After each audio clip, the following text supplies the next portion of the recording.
लोग देखने वाले हैं कैसे हम ट्रायल देख करते हैं किसी भी सिविल कोर्ट में। ये हम लोग हिंदी में देखने वाले हैं, इंग्लिश में मैंने अलग से वीडियो डाली है और हिंदी वालों के लिए ये वाली वीडियो स्पेशली। तो इसमें हम लोग देखेंगे कि सिविल प्रक्रिया संहिता में ट्रायल कैसे चलता है, किसी भी केस का कैसे कोई केस लड़ा जाता है, क्या क्या उसके स्टेजेस होते हैं। ठीक है, तो इसके लिए हम पहले परिचय देखेंगे। तो परिचय तो फ़िलहाल देखने वाले हैं नहीं, फालतू में टाइम बर्बाद करेंगे परिचय में।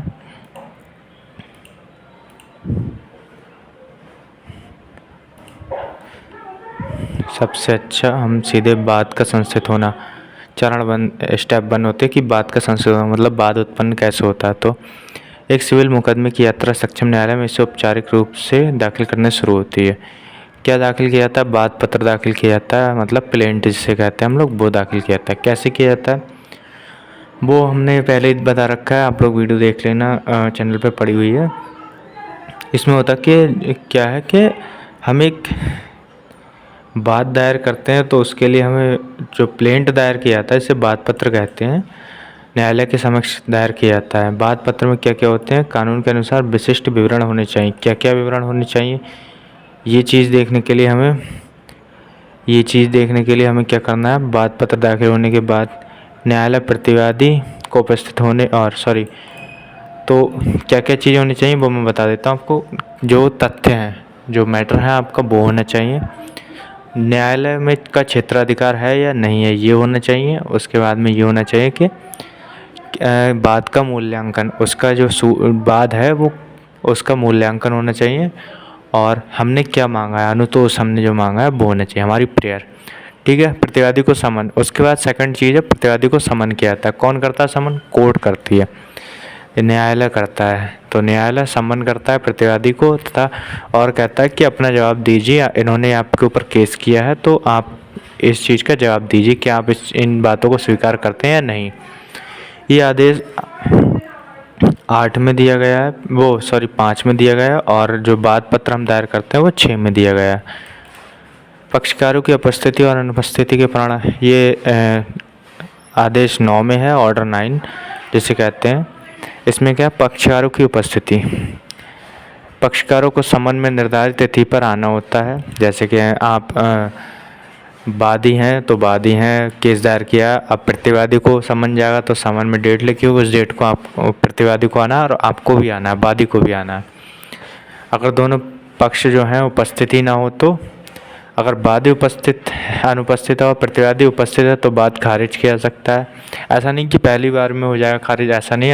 आप लगातार नहीं जाते हैं तो आपका बात खारिज कर दिया जाएगा। अगर 1-2 बार नहीं जाते हैं किसी रीज़न की वजह से और आप एप्लीकेशन लगवा देते हैं तो बात नहीं खारिज होगा। ठीक है, प्रतिवादी अनुपस्थित और वादी उपस्थित है तो क्या होगा? कुछ नहीं होगा। प्रतिवादी अनुपस्थित है तो उसके खिलाफ में ऑर्डर हो जाएगा। ये भी सेम ही है कि 1-2 बार नहीं गए तो कोई दिक्कत नहीं है, आपको टाइम मिल जाता है। बट आप जा ही नहीं रहे हो तो आपके खिलाफ ही ऑर्डर हो जाएगा, आप प्रतिवादी हैं तो। एक पक्षीय डिक्री इसे कहते हैं। और दोनों अनुपस्थित हैं तो बात वैसे ही निरस्त हो जाएगा। ऑर्डर 9 है, नियम 2 से 14 के बीच में दिया गया है। अब आते हैं अभिवचन प्लीडिंग्स। तो प्लीडिंग्स कई प्रकार की होती हैं इसमें, बट मेन क्या है कि बाद पत्र होता है। ठीक है, वादी जो कहता है वो चीज़ें होती हैं जो कि क्या क्या होता है उसमें, जिसमें बाद हेतु कॉज ऑफ एक्शन होता है, या फिर उत्पन्न जिसकी वजह से कारण है बाद उत्पन्न करने का वो तथ्य होते हैं, मांगी गई राहत, अनुतोष जिसे कहते हैं। और क्या होता है? और न्यायालय का क्षेत्राधिकार वगैरह होता है। आप जब वो देखेंगे ना प्लेंट वगैरह, आप वीडियो देख लेना, प्लेंट वगैरह की है यूट्यूब पे पड़ी हुई मेरी, तो उसमें आपको बहुत अच्छे से समझाया मैंने कि कैसे आप प्लेंट लिख सकते हो। तो उसमें सारी चीज़ें बताई हैं। लिखित कथन होता है, लिखित कथन ऑर्डर 8 में हुआ है। ये प्रतिवादी अपना कथन करता है कि वादी ने जो आरोप लगाए वो झूठे हैं या सत्य है, वो सब चीज़ें होती हैं, स्पेसिफिक होती हैं कि आपको क्या चीज़ उसकी स्वीकार है क्या नहीं है, या फिर उसके खिलाफ आप क्या बोल रहे हैं।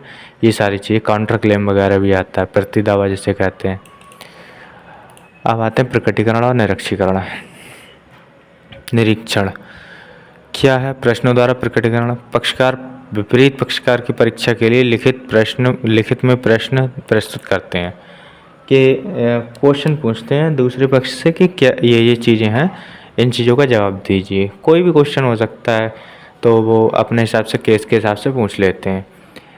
दस्तावेज़ों का प्रकटीकरण, दस्तावेज जो भी डॉक्यूमेंट्स हैं उनको देखने के लिए जो होता है, जैसे अपने कब्जे हो सकती हैं बात से संबंधित दस्तावेजों का खुलासा करने के लिए मजबूर किया जा सकता है किन्हें, पक्षकारों को, कि ये डॉक्यूमेंट आपके पास है तो आप इसे दिखाइए। जब आपने कोई चीज़ बोली है कि आपने बोल दिया कि हाँ वो जो एग्रीमेंट हुआ था उसमें इतने रुपए मैंने आपको दिए थे, तो अब दूसरा पक्ष है वो कहेगा कि लाइए दिखाइए एग्रीमेंट कहाँ है, कहाँ लिखा हुआ है आपने इतने रुपए दिए, ये चीज़ें हैं। दस्तावेजों का निरीक्षण, भाई ये पक्षकारों को विपरीत पक्षकार द्वारा प्रकट किए गए दस्तावेजों का निरीक्षण करने का अधिकार है। वो देख सकते हैं कि जो दूसरी पार्टी है उसने क्या डॉक्यूमेंट दिए हैं। विवादक इश्यूज़, ऑर्डर 14 है ये, जिसमें इश्यूज़ का फ्रेमिंग ऑफ इश्यूज़ होता है, क्या क्वेश्चन है, क्या क्वेश्चन डिसाइड करने हैं, क्या इनके बीच में विवाद है उसको डिसाइड करना है, ये कोर्ट तय करती है। कैसे तय करती है? कोर्ट उन सब की बातें सुनती है, दोनों पक्षों की आपत्ति प्रत्यापत्ति वगैरह होते हैं, तो इसके बाद में ये सारी चीज़ें होती हैं, फ्रेमिंग ऑफ इश्यूज़। अब आ गया साक्षियों को समन और उपस्थिति। साक्षी मतलब विटनेस, गवाह। तो गवाह हमने बोल दिया कि हाँ हम ये गवाह है वहाँ का, तो गवाह को समन जाएंगे तो फिर गवाह वहाँ पर हाजिर होगा और अपनी गवाही देगा। व्यय कौन देता है? व्यय जो बुलाता है गवाह को वही देता है, उसका आने जाने का खर्चा और खाने पीने जो भी चीज़ होती है। बात की सुनवाई और साक्षियों की परीक्षा, फिर केस की सुनवाई होती है लास्ट की, और साक्षियों की परीक्षा में विटनेस एग्जामिनेशन जिसे कहते हैं, जिरा जिसे कहते हैं। तो शुरू कौन करता है? प्रतिवादी वो वादी करता है शुरू। जिस पक्षकार को मामला शुरू करने का अधिकार है, आमतौर पर वादी पहले अपना साक्ष्य प्रस्तुत करता है, ठीक है। फिर साक्ष्य प्रस्तुत करना, पक्षकार अपने साक्ष्य प्रस्तुत करते हैं जिसमें दस्तावेजिक व मौखिक गवाही शामिल होती है, ठीक है। दस्तावेज या फिर डॉक्यूमेंट्री या फिर ओरल जिसे जिरा वगैरह हम कहते हैं, वो गवाही वगैरह शामिल होती हैं। अब साक्षियों की परीक्षा, एग्जामिनेशन ऑफ विटनेस, ये भी सेम ही है।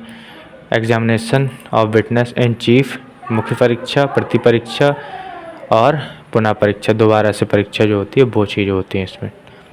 अब बहस आ गई हमारी।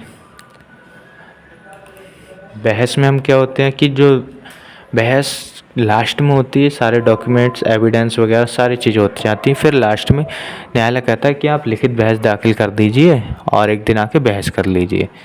लिखित बहस दाखिल करी भी जाती नहीं है, मोस्टली सिविल के केसेस में लिखित बहस दाखिल करी जाती है। उसमें आपको सारे पॉइंट्स जो कि अब तक केस में चल रहे थे सब चीज़ जगह से उठाने होते हैं, मेन पॉइंट्स की क्या क्या चीज़ें आपके फेवर में रही हैं और दूसरी पार्टी की क्या क्या चीज़ें गलत थी।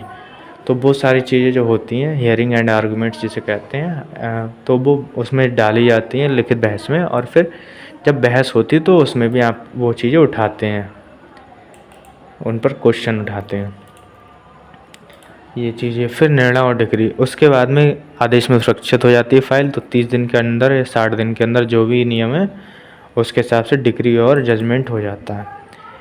निर्णय की उद्घोषणा होती है, वो खुले न्यायालय में होती है और सारे के सारे कारण बताए जाते हैं, न्यायालय द्वारा लिखे जाते हैं जब न्याय आदेश पारित होता है कि क्यों उसने ऐसा आदेश दिया है, ठीक है। डिग्री होती है, डिग्री 30 दिन के अंदर या 60 दिन जो भी टाइम फ्रेम है उस हिसाब से देते हैं वो लोग, मोस्टली तो 30 दिन में ही देते हैं। और उसमें ये तैयार किया जाता है कि क्या क्या चीज़ें आई हैं, बहुत शॉर्ट में उसके अधिकार वगैरह तैयार किए जाते हैं डिग्री में। और फिर उसके बाद कोई भी पार्टी जो भी हारी है वो अपील दायर कर सकती है। निष्कर्ष, बाकी निष्कर्ष हम लोग देखने वाले हैं नहीं, आप लोग देख लो चाहो तो। और अगर वीडियो अच्छी लगे तो लाइक कर देना, चैनल को सब्सक्राइब कर देना। Thank you.